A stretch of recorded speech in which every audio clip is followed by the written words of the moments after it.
حضرت محمد مصطفیٰ صلی اللہ علیہ وآلہ وسلم. پھر آپ سے گزارش کروں گا، مجھے پتہ ہے بہت بڑی تعداد میں لوگ یہاں بیٹھے ہیں، خواتین سے خاص طور پر خاموشی اگر اختیار کریں تو یہ بڑی مبارک محفل ہے. اگر ہم آپس میں باتیں کرنے کے بجائے اپنی زبان کو اللہ کے ذکر سے معمور رکھیں تو یہ زیادہ بہتر ہے. اگر آپ کی آوازوں میں مجھے سبحان اللہ، اللہ اکبر، الحمدللہ سنائی دے تو پھر تو میں آپ سے کبھی نہیں کہوں گا کہ خاموش رہیں.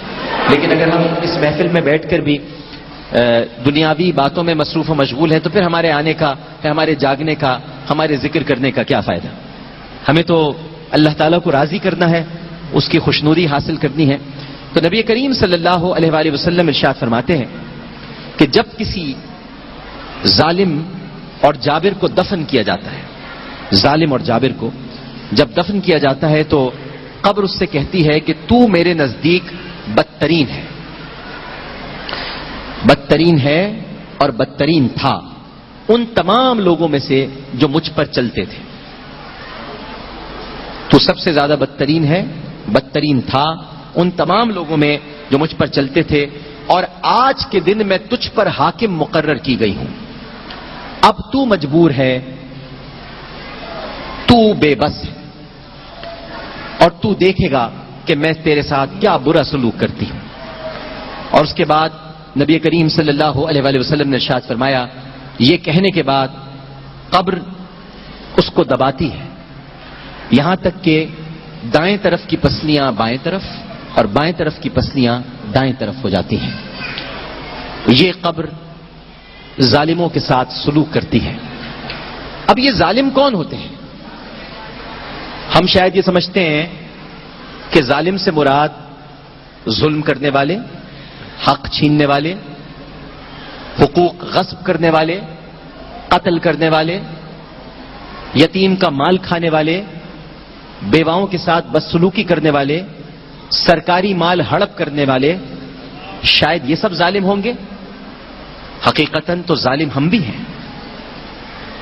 ہم اپنی جانوں پر ظلم کرتے ہیں، ہم غیبت کرتے ہیں، ہم ایک دوسرے کو دکھ دیتے ہیں، تکلیف دیتے ہیں، ہم پیٹھ پیچھے برائیاں کرتے ہیں، ہماری زبانیں تھکتی نہیں دوسروں کے عیب بیان کرتے ہوئے. ہمارا بس چلے تو ہم ساری دنیا کے لوگوں کے عیبوں کو داستان بنا کر پیش کرنا شروع کر دیں اور اپنے عیبوں کو چھپاتے رہیں. یہ بھی ظلم ہے،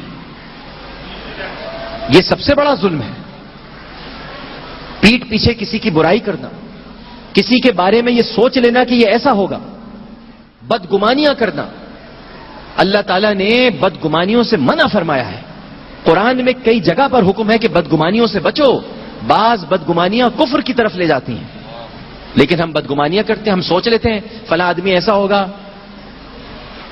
عامر لیاقت صاحب ایسے ہوں گے، وہ تو ہمیں لگتا ہے کہ بہت برے انسان ہوں گے، وہ تو مغرور ہوں گے، وہ تو پتہ نہیں یہ سب کچھ ڈرامہ کرتے ہیں جو ٹی وی پر بیٹھے ہوئے ہیں. آپ کو کیا پتا کہ کسی کے دل میں کیا ہے؟ آپ کیا جانیں؟ آپ خدا ہیں کیا جو آپ کے دلوں میں سب کچھ موجود ہے؟ آپ نے جان لیا، آپ نے پہچان لیا. اور جو دلوں کو جاننے کا دعویٰ کرتا ہے اس سے بڑا مشرک کوئی ہو نہیں سکتا، کیونکہ دلوں کا حال تو صرف خدا جانتا ہے. کون کس طرح آنسو بہا رہا ہے، کون اپنے رب کو کس کیفیت میں جا کر یاد کر رہا ہے، یہ ہم جیسے انسان کیسے جان سکتے ہیں جو گوشت سے بولتے ہیں، ہڈی سے سنتے ہیں، چربی سے دیکھتے ہیں اور اپنے جسم میں غلاظت لے کر پھرتے ہیں. ہم کیا جان سکتے؟ ہمیں کیا معلوم؟ لہذا ہم بھی ظالم ہیں.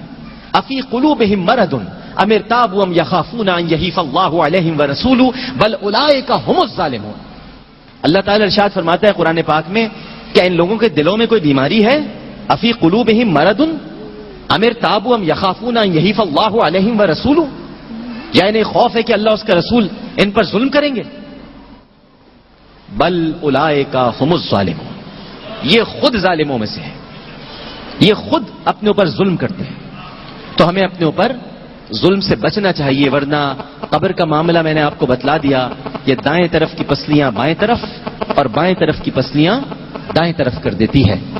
سب کو قبر سے ڈرنا چاہیے، سب کو یاد رکھنا چاہیے کہ اس دنیا میں چند برس اور، کتنے برس اور، 20 سال، 30 سال، 40 سال، 50 سال، بھئی میں تو ذاتی طور پر اپنے بارے میں کہتا ہوں، اور مجھے 2 مرتبہ موقع ملا خانہ کعبہ کے اندر جانے کا. سبحان اللہ. ایک دفعہ مجھے موقع ملا نبی کریم صلی اللہ علیہ وآلہ وسلم کے روضہ اقدس کے اندر جانے کا. میں نے تو ان تینوں مواقع پر ایک ہی دعا مانگی، اور جو میں آج بھی کر رہا ہوں.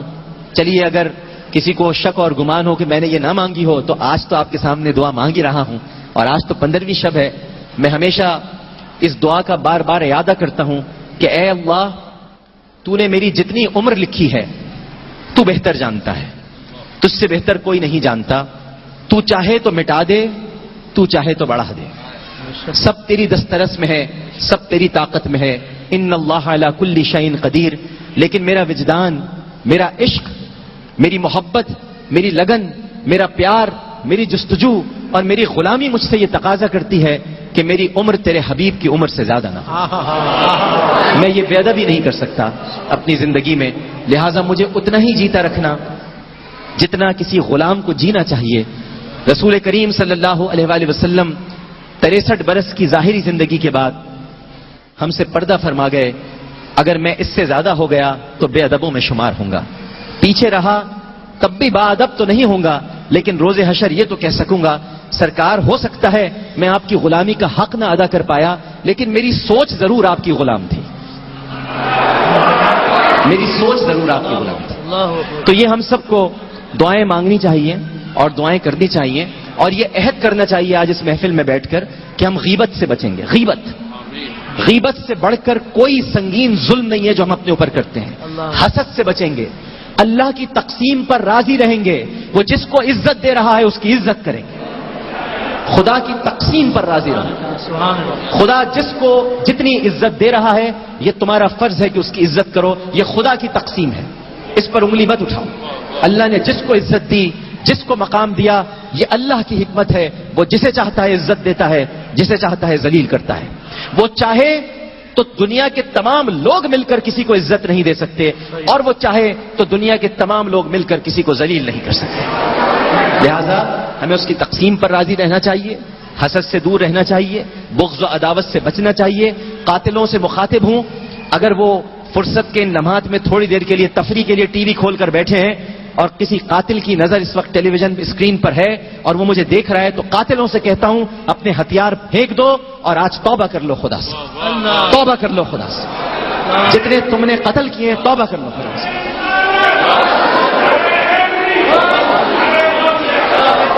میں آپ کو لیے چلتا ہوں میانی صاحب کے قبرستان لاہور میں، جہاں اس وقت ہمارے ساتھ مولانا محمد ضیاء الحق نقشبندی صاحب موجود ہیں. السلام علیکم ضیاء الحق صاحب. جی وعلیکم السلام ڈاکٹر صاحب. کیسے مزاج ہیں آپ کے؟ خیریت سے ہیں؟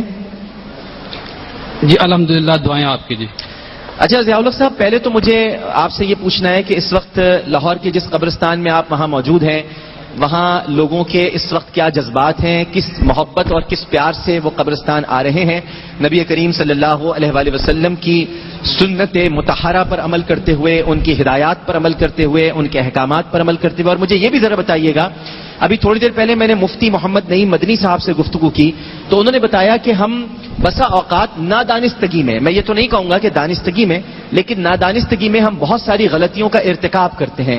ہمیں قبرستان میں حاضری کے آداب نہیں پتہ ہیں، ہم بہت سارے آداب سے ناواقفیت کی بنیاد پر ایسی خطائیں کر جاتے ہیں جو قابل گرفت ہو سکتی ہیں. تو کیا آپ وہاں پر کچھ ایسا دیکھ رہے ہیں؟ اور اگر دیکھ رہے ہیں تو آپ کیا لوگوں کی رہنمائی کرنا چاہیں گے، کیا بتلانا چاہیں گے کہ قبرستان میں حاضری کے آداب ضیاء الحق صاحب کیا ہوتے ہیں؟ بسم اللہ الرحمن الرحیم. ڈاکٹر صاحب بہت شکریہ. الحمدللہ آج میانی صاحب قبرستان میں عظمتوں، رفتوں اور برکتوں والی رات کے موقع پہ لوگ زار و قطار رو رہے ہیں، توبہ استغفار کر رہے ہیں اور اللہ کی بارگاہ میں درود و سلام پیش کر کے اور سرکار کی ذات پاک پہ درود و سلام پڑھ کر اپنے لیے اور اپنے جدا ہونے والے لوگوں کو اصال ثواب کر رہے ہیں. یہاں پہ ایک ایسے مناظر دیکھنے میں مل رہے ہیں کہ لوگ زار و قطار جہاں رو رہے ہیں اور گناہوں سے چھٹکارے کی دعا کر رہے ہیں، وہیں پہ اس چیز کا اللہ کی ذات سے عہد کر رہے ہیں کہ اے اللہ ہمیں ہمیشہ کے لیے گناہوں سے محفوظ فرما لے. یہ جو بخشش والی، یہ جو رہائی والی رات ہے، اس رات کے صدقے ہمیں آئندہ گناہوں سے محفوظ فرما لے۔